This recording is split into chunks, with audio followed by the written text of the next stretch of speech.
Hi guys, I'm Deepthi and welcome to the another session of 120 Rules of Grammar. So we are going to discuss a few more rules in this video. So let's get started. So rule 7. Expressions of time, money, speed, weight, height and distance when used or covered in one way usually take a singular verb. However, when these expressions are used or covered in various ways, a plural verb is used. ఎలా అంటే మనం హైట్ని కానీ టైంని కానీ మనీని కానీ స్పీడ్ని కానీ express చేస్తున్నప్పుడు ఒక వన్ వేలో అంటే అది డిఫరెంట్గా కాకుండా ఒక్కటే దాంట్లో మనం ఎక్స్ప్రెస్ చేస్తే మనం సింగులర్ వర్బ్ యూజ్ చేస్తాం. అలా కాదు అంటే ప్లూరల్ వర్బ్ యూజ్ చేస్తామని చెప్తుంది అనమాట. మనకి ఎగ్జాంపుల్ చూస్తే ఫుల్ క్లారిటీ వస్తుంది. ఎగ్జాంపుల్స్ ఏంటంటే 10 miles needs to be covered completely on foot. ఇక్కడ సింగులర్ వర్బ్ యూజ్ చేశాడు. అసలు ఇందులో ఫస్ట్ వర్బ్ ఏంటంటే 10 miles needs to be covered completely on foot. ఇక్కడ నీడ్స్ అనేది వెర్బ్.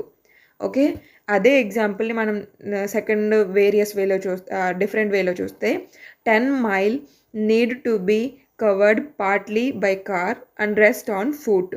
ఇక్కడ మీరు అబ్జర్వ్ చేస్తే మనకి నౌన్కి ఎస్ యాడ్ చేస్తే మనకి ప్లూరల్ అవుతుంది, వర్బ్కి కనుక ఎస్ యాడ్ చేస్తే అది సింగులర్ అవుతుంది. సో ఇక్కడ మనం నీడ్ యూజ్ చేసాం, ఇది ఎందుకంటే ఇది ప్లూరల్ వర్బ్. అదే వర్బ్కి ఎస్ యాడ్ చేస్తే అది సింగులర్ అవుతుంది. సో అందుకని 10 miles needs to be covered completely on foot. ఇక్కడ కంప్లీట్గా మనం 10 miles కూడా ఓన్లీ ఫుట్లోనే కవర్ చేయాలి అని చెప్తున్నాం. జస్ట్ అంతా కూడా ఒక దాంతోనే మనం కవర్ చేయాలి అని చెప్పేసి చెప్తున్నాం. కాబట్టి అక్కడ వన్ వేలోనే మనం ఎక్స్ప్రెస్ చేస్తున్నాం కాబట్టి అక్కడ సింగులర్ వర్బ్ యూజ్ చేసాం. ఇక్కడ ఏం చెప్తున్నాం, partly by car and rest on foot అంటే కొంత దూరం ఏమో కారు, తర్వాత ఏమో ఇంకా నడిచి వెళ్ళాలన్నట్టు చెప్తున్నాం. అంటే డిఫరెంట్ వచ్చింది కాబట్టి అందుకని వేరియస్ వేస్ వచ్చినాయి. అక్కడ పైన ఏమో జస్ట్ సింగిల్ వే, ఇక్కడ ఏమైంది వేరియస్ వేస్ వచ్చినాయి. అందుకని చెప్పేసి ఇక్కడ మనం ప్లూరల్ యూజ్ చేసామన్నమాట వర్బ్.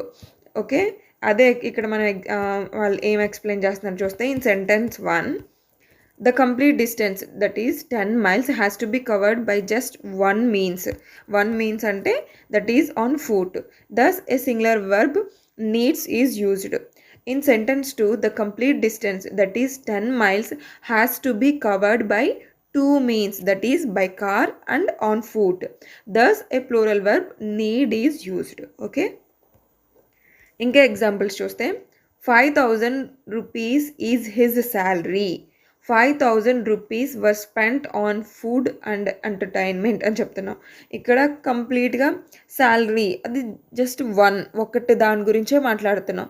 ఇక్కడ ఏం చెప్తున్నాం, అక్కడ ఏంటి దేని మీద స్పెండ్ చేశారు అంటే ఫుడ్ అండ్ ఎంటర్టైన్మెంట్. అక్కడ ఓన్లీ మనం జస్ట్ శాలరీ 5,000 rupees అని చెప్పేసి శాలరీ గురించి మాత్రమే డిస్కస్ చేస్తున్నాం. ఇక్కడ వచ్చేప్పటికి అంటే ఇక్కడ దేని మీద వాళ్ళు స్పెండ్ చేశారు అని చూస్తే ఫుడ్ ఇంకా ఎంటర్టైన్మెంట్ అంటే ఓన్లీ ఫుడ్ వచ్చింది.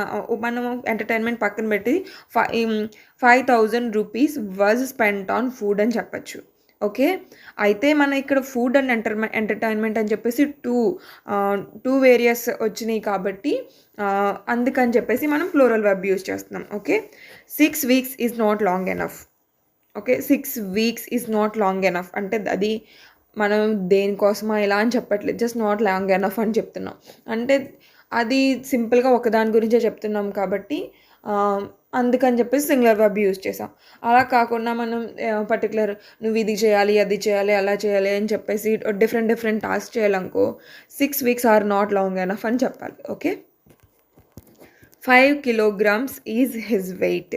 ఓకే, జస్ట్ వెయిట్ గురించే మాట్లాడుతున్నాం, ఓన్లీ వన్ పర్సన్ వెయిట్ గురించే, అందుకని సింగులర్ వర్బ్. ఓకే, సింపుల్గా చెప్పాలంటే ఓన్లీ వన్ పర్టికులర్ థింగే డిస్కస్ చేస్తే సింగులర్, అలా కాదు అది ఏమైనా మోర్ దాన్ 1 వచ్చిందంటే కనుక ప్లూరల్ వర్బ్ యూజ్ చేస్తాం. ఓకే, నౌ రూల్ 8 ఏంటంటే సర్టెన్ కేసెస్ ఆఫ్ కంపారిజన్స్ అనమాట. ఎగ్జాంపుల్స్ త్రూ చూస్తే మనకు అర్థమవుతుంది. ఫస్ట్ ఎగ్జాంపుల్ వచ్చేసి gold is more precious than all metals.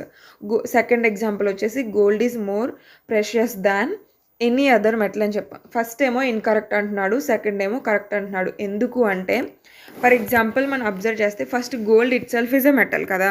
Gold అనేది ఒక మెటల్. గోల్డ్ మెటల్ అయినప్పుడు ఇప్పుడు అంటే ఆల్ మెటల్స్లోకి అప్పుడు గోల్డ్ కూడా వచ్చేస్తుంది కదా. గోల్డ్ కూడా వచ్చినప్పుడు గోల్డ్ని మనం కంపేర్ చేస్తున్నాం అంటే ఆల్ మెటల్స్లో కూడా గోల్డ్ ఉంది. మళ్ళీ ఇక్కడ గోల్డ్ని కంపేర్ చేస్తున్నాము. మరి గోల్డ్ కన్నా ఎక్కువ అవుతుందా? అవ్వదు కదా. అలా గోల్డ్ అది ఇందులో అయినా ఎక్కడైనా అది ఇది ఈక్వలే ఉంటుంది. అంతే తప్పితే ఇక్కడ ఇందులో కలిసిన గోల్డ్ కన్నా ఈ గోల్డ్ ఎక్కువ అలా ఏమి ఉండదు కదా. ఇక్కడ ఏంటంటే గోల్డ్ అండ్ ఆల్రెడీ ఆల్ మెటల్స్లో గోల్డ్ అనేది ఇంక్లూడ్ అయిపోతుంది కాబట్టి అందుకని చెప్పేసి ఇది రాంగ్. నెక్స్ట్ ఎగ్జాంపుల్ చూస్తే gold is more precious than any other metal. అంటే గోల్డ్ని పక్కన పెడితే మిగతా అన్ని మెటల్స్తో పోల్చుకుంటే గోల్డ్ అనేది ప్రెషియస్ అని చెప్పేసి చెప్తున్నాం. అది ఇక్కడ ఏంటంటే ఆల్ మెటల్స్ అన్నప్పుడు అందులోకి మనకు గోల్డ్ కూడా ఇంక్లూడ్ అయిపోయింది. ఇక్కడ ఏంటంటే గోల్డ్ మనం పక్కన పెట్టేసి ఎనీ అదర్ మెటల్ అని చెప్తున్నాం కాబట్టి ఈ స్టేట్మెంట్ అనేది కరెక్ట్ అనమాట. ఓకే, ఎక్స్ప్లెనేషన్ చూస్తే look at the above 2 examples carefully. In the first sentence gold is it self a metal and is being compared with all metals, which include even gold as a metal. Thus, at a point of time, the meaning of the sentence becomes gold is more precious than gold. అంటే ఇక్కడ all మెటల్స్లోకి మనకు gold కూడా వస్తుందని చెప్పుకున్నాం కదా. అంటే gold కన్నా gold అదే మనం కదా చెప్పుకున్నది. అక్కడ ఏంటంటే గోల్డ్ కన్నా గోల్డ్ ప్రెషియస్ ఉంటుందా అంటే ఉండదు అలా. So which makes the sentence illogical కూడా అనొచ్చు, రాంగ్, ఇలాజికల్. కాబట్టి అందుకని చెప్పేసి అది ఇన్కరెక్ట్ అనమాట.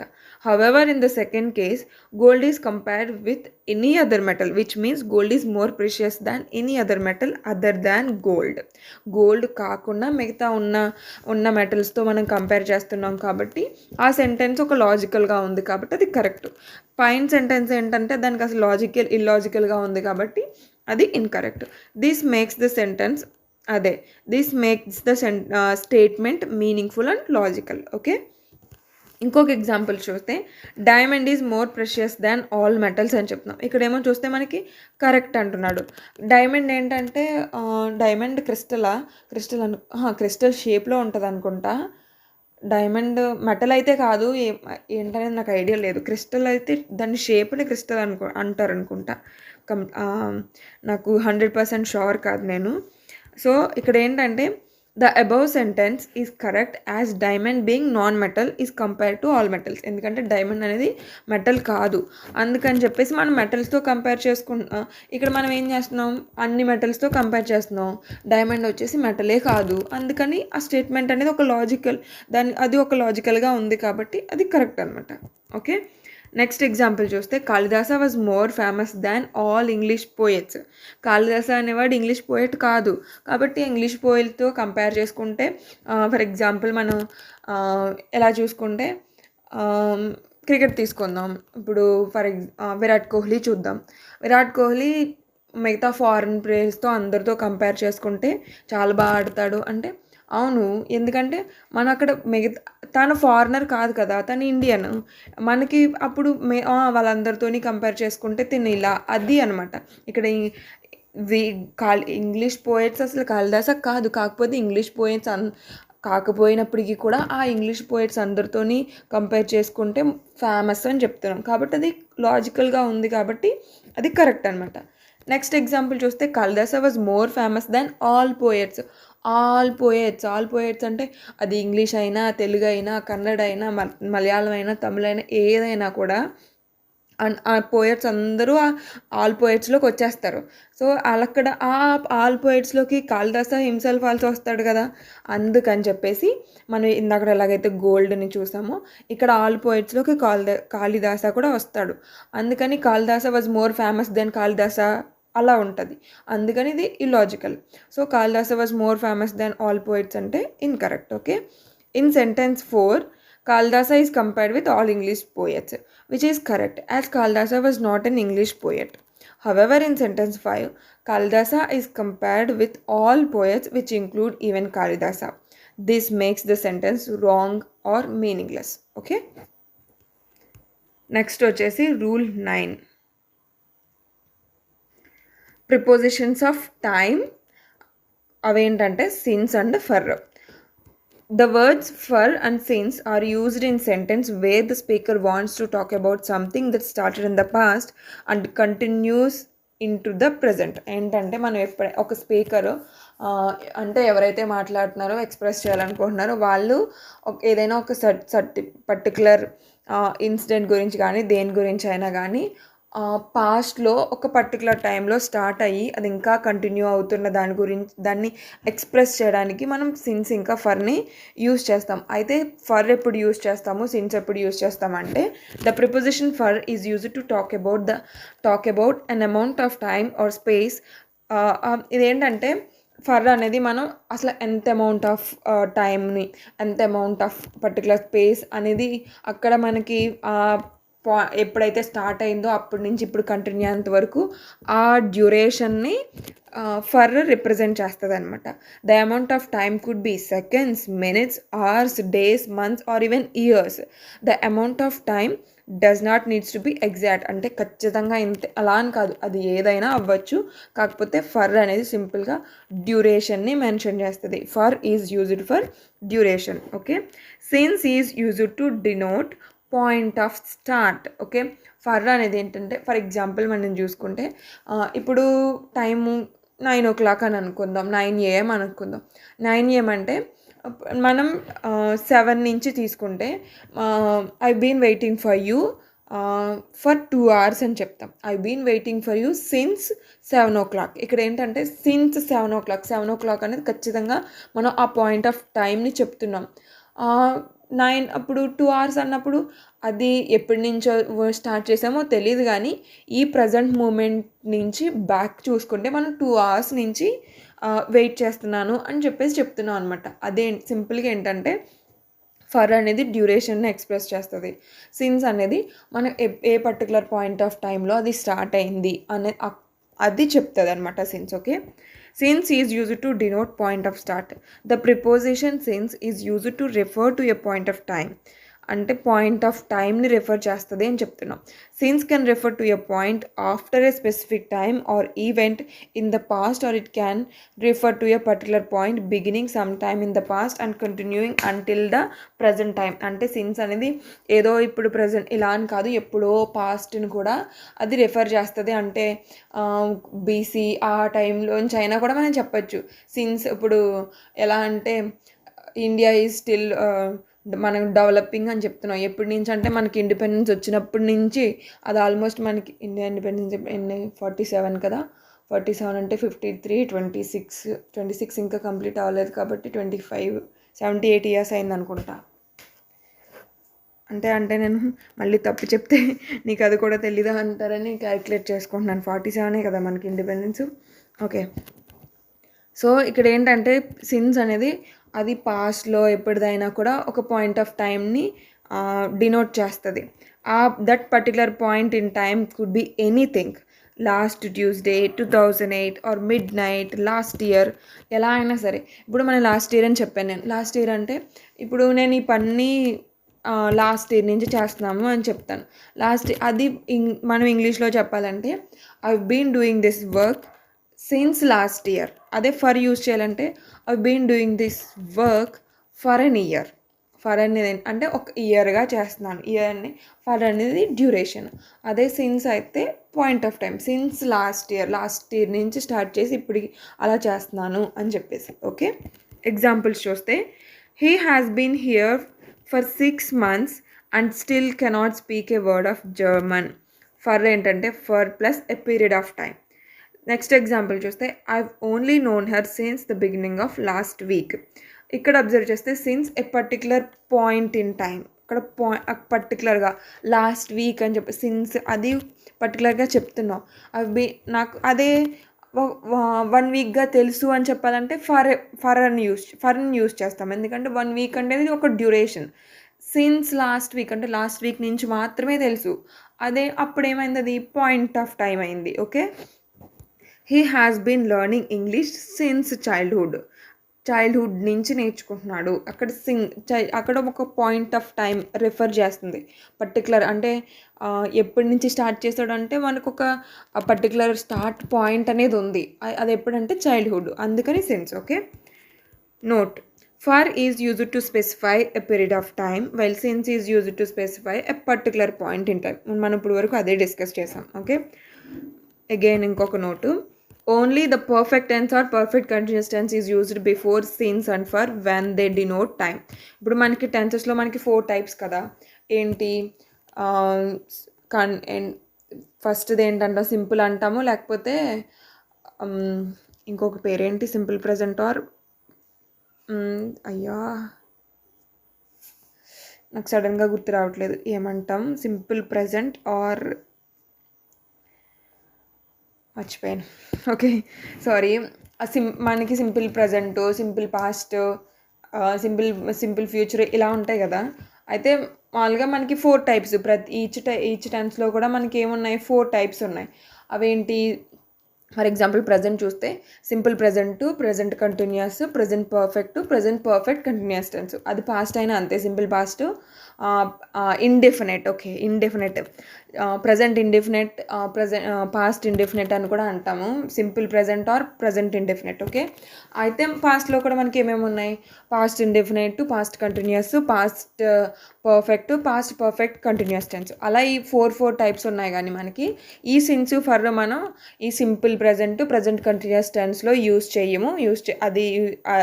అందులో యూజ్ చేయము. ఓన్లీ ప్రజెంట్ పర్ఫెక్ట్ అంటే జస్ట్ పర్ఫెక్ట్ కంటిన్యూస్ టెన్స్. అది ప్రజెంట్ అయినా పాస్ట్ అయినా ఏదైనా కానీ మనం పర్ఫెక్ట్ కంటిన్యూస్ టెన్స్లోనే మనం యూజ్ చేస్తామని చెప్తున్నారనమాట. ఓకే, ఎగ్జాంపుల్స్ చూస్తే it has been raining since 8 AM. ఇక్కడ హ్యాస్ వచ్చింది. హ్యాస్ అంటేనే ప్రజెంట్. హ్యాస్ ఆర్ హ్యావ్ అనేది ప్రజెంట్. దానికి పాస్ట్, హ్యాస్ ఆర్ హ్యావ్కి పాస్ట్ ఏంటి? హ్యాడ్. ఓకే, అందుకని ఇట్ హ్యాస్ బీన్ రైనింగ్ అన్నాడు కాబట్టి ఇది ప్రజెంట్ పర్ఫెక్ట్ కంటిన్యూస్ టెన్స్. ఇక్కడ నెక్స్ట్ చూస్తే I have had this watch since 1965 అన్నాడు.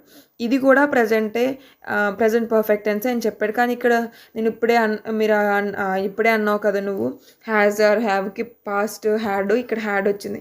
ఇక్కడ హ్యాడ్ ఏంటంటే ఇక్కడ ఐ హ్యావ్లో హ్యావ్ అనేది హెల్పింగ్ వెర్బ్. ఈ హ్యాడ్ ఏంటంటే అది యాక్షన్ వెర్బ్. మనం ఒక్కొక్కసారి యూజ్ చేస్తాం కదా యాక్షన్ వెర్బ్స్ని. అంటే మనకి నార్మల్గా మనం play, need, run, walk, swim ఇలాంటి యాక్షన్ వర్బ్స్నే కాకుండా మనం ఏదైతే నార్మల్ ఈ వెర్బ్స్ ఉన్నాయో వీటిని మనం యాక్షన్ వెర్బ్స్ కింద కూడా యూజ్ చేస్తాం. అలా ఏంటంటే ఇప్పుడు ఎలా అంటే ఐ హ్యావ్ 10 మిలియన్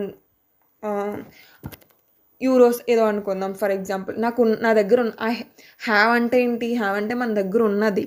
సో అది చెప్పడానికి మనం ఇక్కడ ఏంటంటే ఈ హ్యాడ్ అనే దాన్ని యూజ్ చేసాం. అందుకని ఇక్కడ హ్యాడ్ ఏంటంటే ఇది యాక్షన్ వెర్బ్ అంతే తప్పితే ఇది హెల్పింగ్ వెర్బ్ కాదు. హెల్పింగ్ వెర్బ్లో హ్యాడ్ యూజ్ చేస్తే అది పాస్ట్లోకి వస్తుంది. Okay, next note. Since is always followed by simple past tense. Since తర్వాత మనం ఇంకా మన సెంటెన్స్ అనేది ఒకేలా కంటిన్యూ అవుతే కనుక అక్కడ ఖచ్చితంగా సింపుల్ పాస్టే యూజ్ చేయాలి. సింపుల్ పాస్ట్ కాకుండా మనం పాస్ట్ పర్ఫెక్ట్, పాస్ట్ కంటిన్యూస్ ఇలా వేరే ఏం యూజ్ చేయకూడదని చెప్తున్నారు అనమాట. ఎగ్జాంపుల్స్ చూస్తే I had been waiting for him since the time I had completed my graduation. ఇక్కడ I had completed my graduation అంటున్నాడు. హ్యాడ్ వచ్చింది, కంప్లీటెడ్ అనేది V3 వచ్చింది. హ్యాడ్ ప్లస్ V3 ఇందులో వస్తుంది, పాస్ట్ పర్ఫెక్ట్ టెన్స్లో వస్తుంది. అంటే ఇది పాస్ట్ పర్ఫెక్ట్ టెన్స్ ఇచ్చాడు. కానీ మనకి ఇక్కడ ఏం చెప్పాం? ఏది కాదు, సింపుల్ పాస్ట్ రావాలి సిన్స్ తర్వాత అని చెప్పాం. సో నెక్స్ట్ చూస్తే I had been waiting for him since the time I completed my graduation. Simple పాస్ట్కి మనకి స్ట్రక్చర్ ఏంటి? Subject plus verb second form V2 plus object. ఇక్కడ సబ్జెక్ట్ ఏంటి? ఐ. కంప్లీటెడ్ అనేది సెకండ్, ఎందుకంటే కంప్లీటెడ్ రెండు సెకండ్ ఫామ్ థర్డ్ ఫామ్ కూడా ఒకటే. కంప్లీటెడ్ మై గ్రాడ్యుయేషన్, అది ఆబ్జెక్ట్. ఓకే, ఇక్కడ మనకి ఇది కరెక్ట్, ఎందుకంటే ఇది సింపుల్ పాస్ట్ యూజ్ చేశాడు సిన్స్ తర్వాత. ఫస్ట్ ఎగ్జాంపుల్లో చూస్తే మనకి సింపుల్ కాదు, పాస్ట్ పర్ఫెక్ట్ టెన్స్ అనేది యూజ్ చేశాడు. అందుకని చెప్పేసి అది ఇన్కరెక్ట్. ఓకే, నెక్స్ట్ రూలు ఏదైతే రూల్ 10 ఇవి ఉన్నాయో నెక్స్ట్ వీడియోలో డిస్కస్ చేద్దాం. ఓకేనా? సో ఇప్పటి వరకు నేను చెప్పిన నా ఎక్స్ప్లెనేషన్ అది మీకు నచ్చితే కనుక please do like, share and subscribe to my channel. ఇంకా మీరు ఇప్పటికి ఇంకా నా వీడియో చూస్తూ ఉంటే కనుక థ్యాంక్ యూ సో మచ్. అంటే ఇంతవరకు స్కిప్ చేయకుండా చూసినందుకు. So thank you for watching guys. So see in the next video. Thank you.